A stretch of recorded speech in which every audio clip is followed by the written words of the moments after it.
Olá, seja bem-vindo e bem-vinda. Eu sou a Sabrina Gomes. E eu sou o Rick de Oliveira e a gente começa agora mais uma edição do Boletim UP no Festival 2026.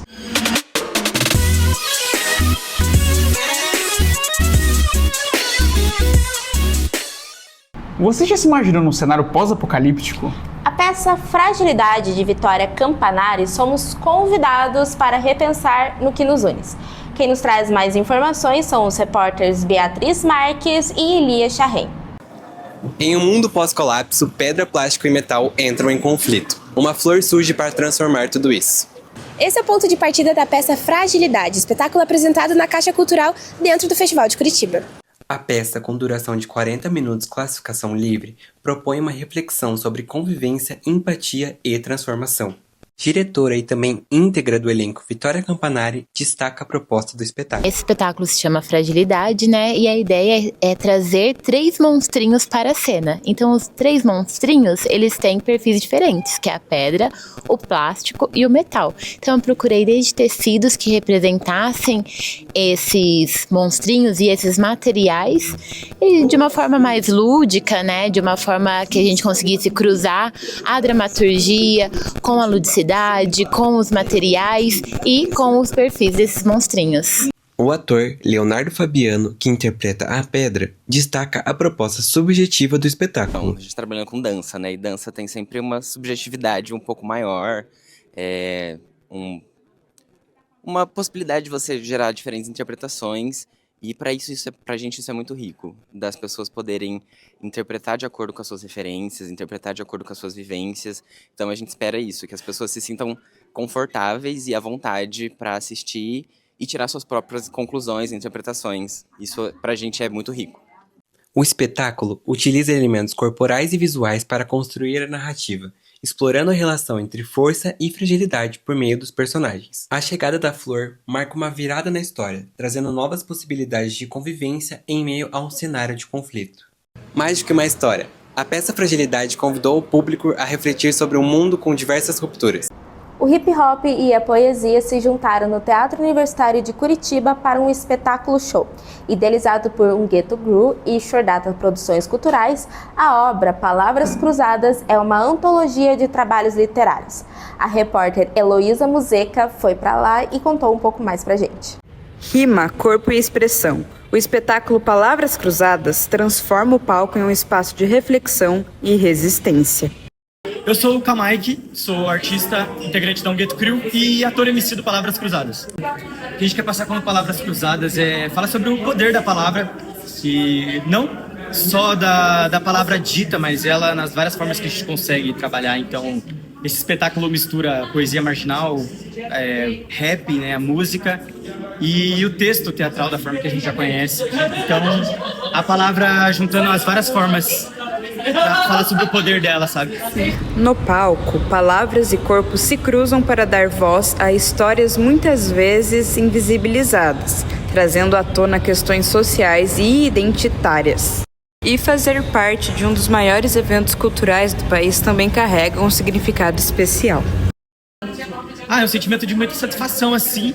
É muito curioso também, porque eu ouço falar há muito tempo do festival e é a primeira vez que eu tô participando, né? Então eu tô descobrindo muito como é que funciona, assim, como é que é a mostra independente. Então, estamos aprendendo, ainda mais agora, depois da primeira sessão, né?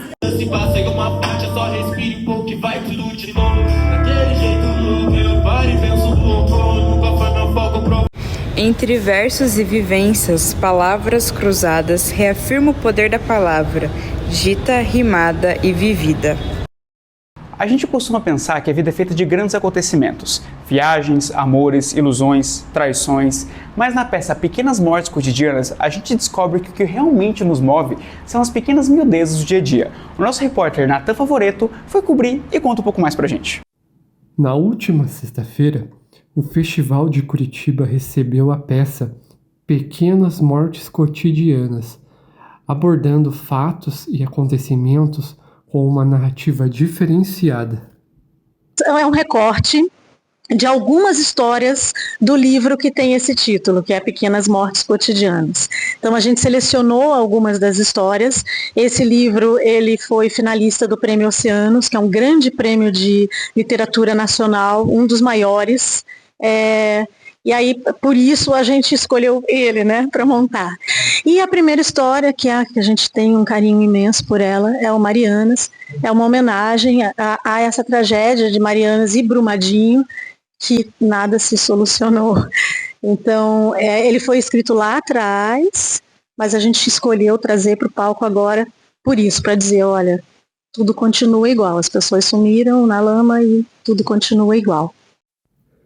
Além das homenagens à tragédia de Mariana, os personagens da companhia de teatro apresentam reflexões de temas delicados do dia a dia, convidando o público a trabalhar com a interpretação e a imaginação. Mas que eu acredito que diz respeito a muitas questões, não só de casais, mas principalmente sobre mães. Questões relacionadas à figura da mãe, a perda de filhos e coisas assim. E a outra sketch nós temos uma dupla que não é bem um casal, mas onde há, digamos, um relacionamento tóxico. Tratando um pouquinho desta peça, dessa parte em específico, né, é um momento, lógico, um pouco mais surrealista, mas acaba sendo, infelizmente, muito atual, que a gente tem tido muita conversa, né, tem tido muitas situações de feminicídio, de cultura incel crescendo, de situações abusivas, de relacionamentos abusivos, né? Então a gente acaba entrando um pouquinho ali numa síndrome de Estocolmo, desse pássaro que se apaixona porque basicamente ele é tudo que ela conheceu. A poesia não se prende apenas às palavras, ela também pode ser vista e sentida. E na mostra Slam Resistência Surda, poetas surdos renomados se unem para divulgar cultura e arte por meio da linguagem de sinais. O nosso repórter João Henrique da Luz esteve lá e vai contar como foi um pouco dessa experiência. Na tarde desse domingo, dia 5, a Capela Santa Maria foi palco de mais um espetáculo do Festival de Curitiba. Dessa vez, o Slam Resistência Surda, apresentado por Edinho Santos e Negabi, trouxe a força da poesia sinalizada para o centro do palco. Para entender a proposta, a ideia principal do espetáculo é o combate ao audismo, que é o preconceito contra a pessoa surda. No slam, a voz é substituída pelo corpo. É uma batalha de poesia, onde os poetas usam a libras para expressar suas vivências, enquanto intérpretes garantem que os ouvintes também se conectem com a mensagem. O debate foi muito além da surdez, pois a peça trouxe pautas urgentes e necessárias para a nossa sociedade, discutindo abertamente temas como misoginia, racismo, bullying e pautas LGBTQIAPN+. Foi um verdadeiro encontro de lutas e resistências. Tanto que a participação do público foi o coração da tarde. No momento chamado Corpo Livre, pessoas da plateia foram convidadas a subir ao palco para declamar suas próprias poesias e contar suas histórias. O público se emocionou com versos reais e potentes, que mostram que o talento não tem idade. A pequena surda Fiorella, de apenas 10 anos, superou todos os rivais e conquistou o primeiro lugar da batalha. Após o fim do espetáculo, eu pude entrevistar algumas pessoas. Fique com as entrevistas. O que você achou do espetáculo e da participação da plateia? O Slam Resistência Surda é um espetáculo muito bacana, que é uma oportunidade para a comunidade surda se encontrar, é uma oportunidade de inclusão de uma mostra de teatro surdo dentro do Festival de Curitiba e é um exemplo de como a gente pode fazer inclusão integrando a arte surda e a arte em geral. Então, o público, nesse sentido, foi muito receptivo. Houve muita identificação cultural, porque todo o espetáculo é em Libras, mas também há a tradução para as pessoas ouvintes, e foi muito bacana. O que você achou do espetáculo do Slam e do público de hoje?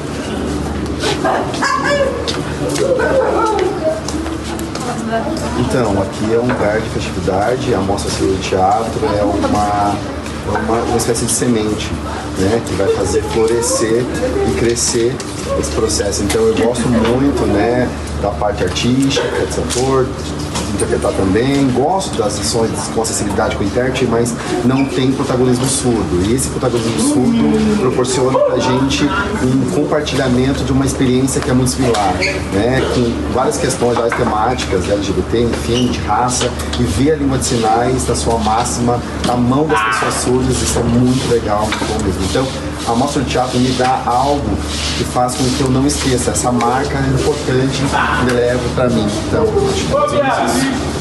O que vocês acharam do público de hoje e do espetáculo do Slam? O espetáculo do Slam é um espetáculo incrível, né? Que já permeia em vários lugares, em vários espaços, e principalmente na comunidade surda. E o público foi incrível, né? Principalmente com participação de crianças que trouxeram essas referências, que hoje elas têm referências, né, para as novas gerações, para terem para conquistarem melhor os seus espaços, né, hoje com referências, e elas puderam também participar, competindo com adultos, com crianças de outras cidades, então realmente foi muito incrível. Eu acho que a gente sinalizou certo. É melhor deixar para quem entende. Na oficina Como Contar Histórias para Crianças Surdas, a nossa repórter Carla Letícia Ferreira foi lá apurar um pouquinho mais as informações. Realizada na última sexta-feira, dia 3 de abril, na Capela Santa Maria, a oficina Como Contar Histórias para Crianças Surdas fez parte da 34ª edição do Festival de Curitiba. Conduzida por Lívia Cruz, a proposta foi apresentar técnicas de contação em libras e reforçar a importância da acessibilidade para crianças surdas no universo literário. Por meio de expressões faciais, corporais e da linguagem de sinais, a oficina mostrou como a contação de histórias pode se tornar mais acessível, estimulando a imaginação e a compreensão das crianças. Então, Lívia, o que te motivou a você querer unir teatro, educação e libras?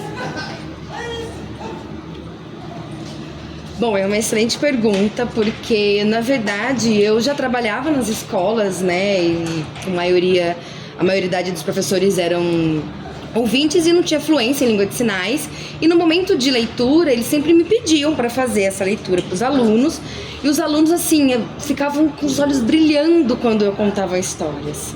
E eu não entendia o porquê, mas tudo bem. E aí, sempre pediam. Eu falei, não, professores, vocês também podem contar histórias. Eu falei, olha, eu não consigo contar do mesmo jeito que você.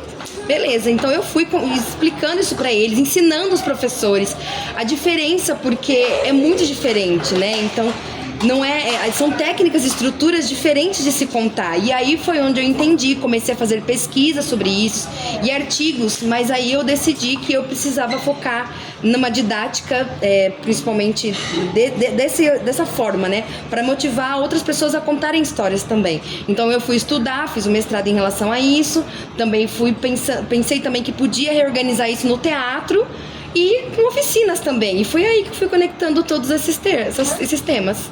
E que tipo de transformação você espera que o seu público de hoje tenha depois da sua oficina? Eu acredito que, bom, na verdade, eu sei que o tempo foi super curtinho hoje, né? Mas eu tenho certeza que as dúvidas que as pessoas tinham foram sanadas, porque essa oficina, pode ter certeza que deram elas mais segurança, para que elas consigam desenvolver mais pesquisas, formações na área e busquem mais, né, principalmente para as crianças, porque a literatura é a base da vida, né? Então, os pais, a família toda contam histórias para os seus bebês, né? E o surdo?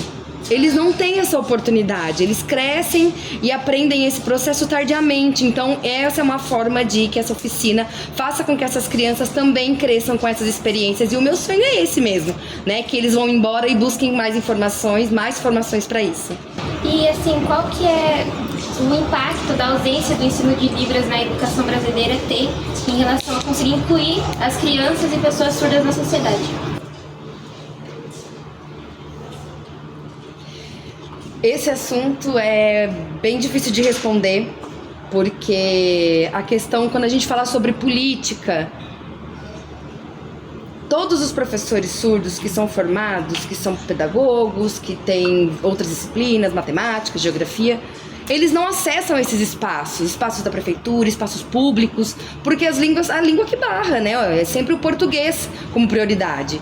E geralmente são professores ouvintes que não sabem língua de sinais para poder lecionar para esses alunos. E aí é o que falta, vão fazer só às vezes curso básico, e o aluno surdo vai crescendo, vai passando de ano e vai se repetindo esse mesmo ciclo dessa ausência. Então a gente precisa quebrar essa história de que, né, o surdo não tem mais acesso. Então, por exemplo, hoje aqui foi um processo de aprendizagem para que os outros surdos também tenham acesso à cultura, teatro, para que eles consigam se desenvolver cada vez melhor. Então é uma forma mesmo de apoiar e aprender a língua para isso, mas é uma luta constante, resistência constante, das escolas, independente se são escolas de surdos ou não, mas hoje, por exemplo, mostrando aqui o nosso evento, estamos melhorando para cada vez continuar com isso. Obrigada, sim, agradeço de coração.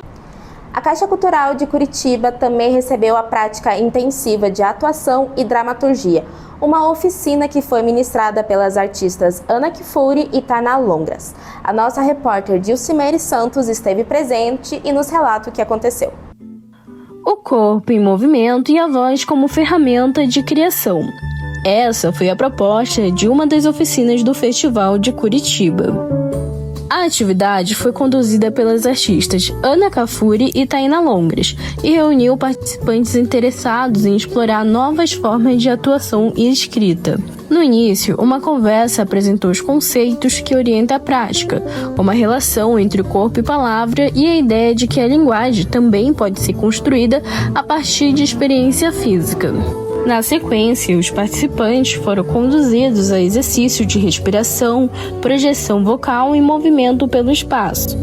As atividades incluíram leitura em voz alta, deslocamentos e dinâmicas voltadas à consciência corporal. A proposta é ampliar as possibilidades de expressão integrando corpo, voz e pensamento durante o processo criativo. Durante a prática, a intensidade dos exercícios levou a diferentes reações, evidenciando relação direta entre o corpo e emoção. Para quem participou, a experiência trouxe novos olhares sobre a própria prática artística. E a gente às vezes acha que sabe tudo, mas quando a gente participa assim de uma oficina, a gente vê que tem muita coisa nova que a gente pode ir descobrindo e que são bastante válidas pra gente, né, pra nossa profissão. Então eu gostei bastante das atividades, dos exercícios. Foram muito interessantes mesmo. Eu acho que agrega bastante, acrescenta muito na nossa bagagem. A oficina faz parte da programação do festival e propõe um espaço de experimentação, reunindo artistas, estudantes e interessados da área. Mais do que técnica, a atividade reforça o teatro como um campo de investigação e criação.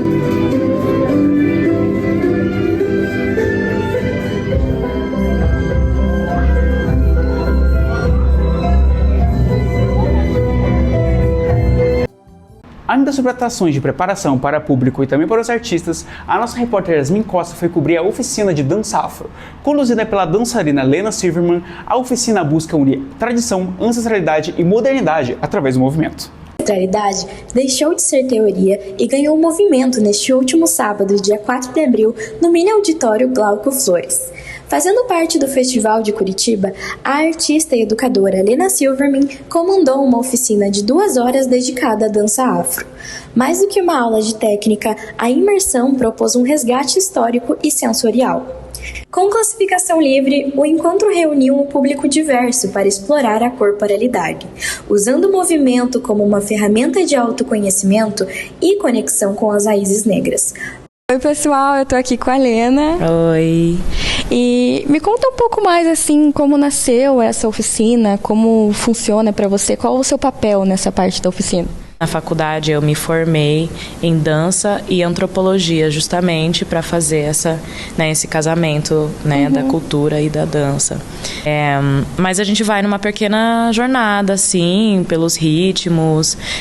Eu gosto de pensar dessa forma, que o movimento tem 3 facetas, bem, né, dentro das pessoas. E de onde nasceu essa vontade, assim, de fazer essa junção da dança, trazer toda essa parte da cultura, essa parte da ancestralidade? Para mim foi muito natural, né? Desde criança, né? Como eu falei, eu tô dentro da cultura afro-brasileira e afrodiaspórica como um todo.